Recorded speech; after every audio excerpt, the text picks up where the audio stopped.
On ne peut pas parler ce soir de contre-performance du Stade Rennais qui faisait son entrée dans cette compétition, mais on regrettera sans doute le manque d'efficacité. Ça a été les mots de Julien Stéphan qui a vraiment regretté cette difficulté dans la surface, notamment en fin de match où les Rennais se sont procurés beaucoup d'occasions.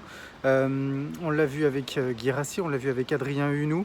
Les Rennais se sont vraiment créé des occasions, se sont projetés vers l'avant, notamment avec l'entrée en jeu de Jérémy Doku, la nouvelle pépite rennaise qui fêtait son premier match lui aussi en Ligue des Champions cette saison. Ça a bien aidé les Rennais à faire reculer le bloc russe qui était jusqu'ici bien organisé, mais ça n'a pas suffi, à battre ce terrible gardien russe.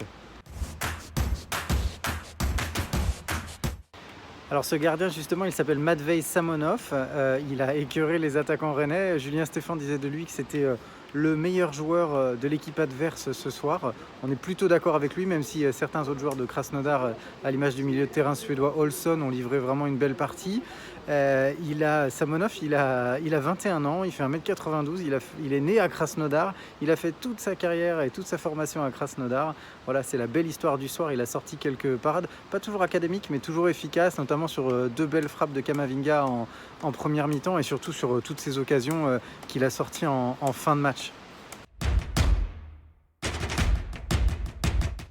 Il fallait absolument qu'on vous parle de l'ambiance ce soir au Roazhon Park. Alors, dans le contexte sanitaire assez compliqué, la préfète d'Ille-et-Vilaine avait laissé un petit peu de lest pour le Stade Rennais en autorisant 5000 personnes à venir au Roazhon Park. Il y avait une superbe ambiance. Vraiment, il y avait une superbe ambiance. On était même à se demander comment ce serait passé si 29 000 personnes avaient pu venir au Roazhon Park ce soir.